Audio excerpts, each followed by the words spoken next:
I was born in 1998 in Cincinnati, Ohio. I had the privilege and the blessing of being born into the most tight-knit and loving family I can possibly imagine. We moved to Grand Junction in western Colorado when I was just 2 years old. This is where I grew up, separated from the quick pace and opportunities of the big city. Most who form the habits and routines of Grand Junction stay there.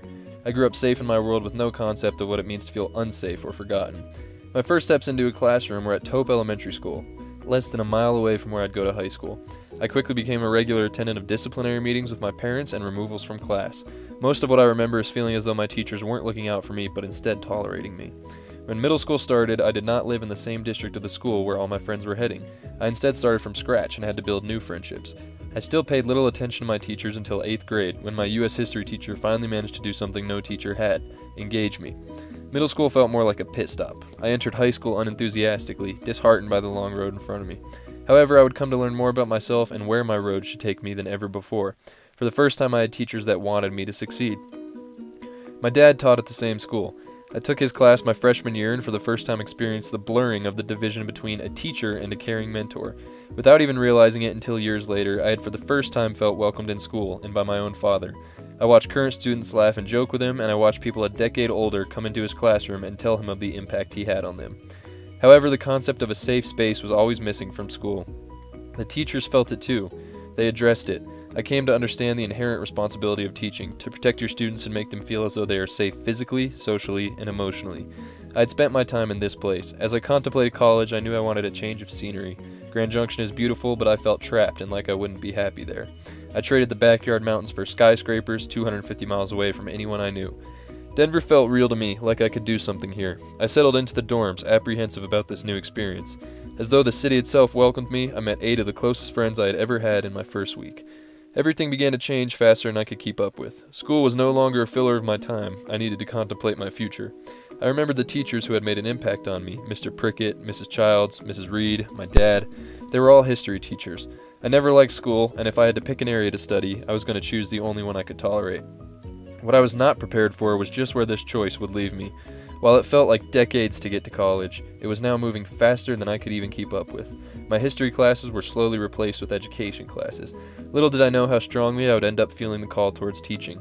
The morning of the first day of my student teaching, I felt positive I would fail or hate it. But by the end of that day, I felt as though I could fix what was wrong about my own experiences in school. Skinner Middle School became more than an internship to me. It became a responsibility and a commitment. I gave a lot of thought towards how on earth I had ended up following in my father's footsteps. I remembered his true love of the adrenaline of his chosen sport. This was something I had become all too familiar with in high school. Many times we had expressed our love of the feeling of achievement, and when it came from you and nobody else. My dad told me that he always hoped he was able to lead others towards that same reward of personal success in any facet of life. My dislike of school had early on in high school driven me away from it. I ditched class and I spent my time in the skate park day after day. This place provided me with what school had always lacked: my own safe space. I learned ambition, work ethic, how to appreciate the simple moments, and how to fall and then get back up.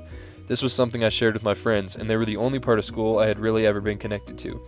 We became unintentional older brothers to a legion of young kids that felt safer at a skate park than they did at home without even owning a skateboard.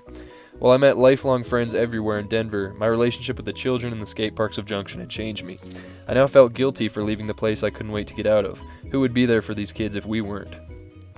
It was this epiphany that suddenly contextualized for me the close bond I had always shared with my younger sister. Without ever realizing it until I could see it in the rearview mirror, I had been a mentor and a protector since the day my sister was born. When I graduated high school and left for college, I worried to myself over who would look out for her. Despite having parents more supportive and involved in our lives than the parents of anyone else I knew, I still thought she needed me.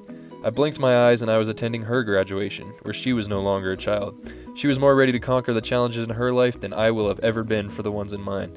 She did that on her own, but I remembered having her back being a responsibility to me that outweighed my own desire to live. Already 2 years into college, I now finally understood why I had chosen to head down the path I was heading down. I had never loved any part of my life more than being placed in the role and responsibility of being a mentor, and learning and improving on the things that mattered to me. I learned more about myself and other people in the skate park than I did anywhere else. I wanted to be here for those kids who had no one else. I wanted to give them the opportunity to work at something until they succeeded, and allow them to feel pride in their accomplishment. I wanted to be the figure that was missing in their life. I never wanted to be in the classroom, and my teachers knew this. They gave up on me early on in the years. But when I found out the teachers that cared, Everything felt different. I knew that I wanted nothing more than to have the opportunity to give that to someone else. I had a family that had my back and supported me.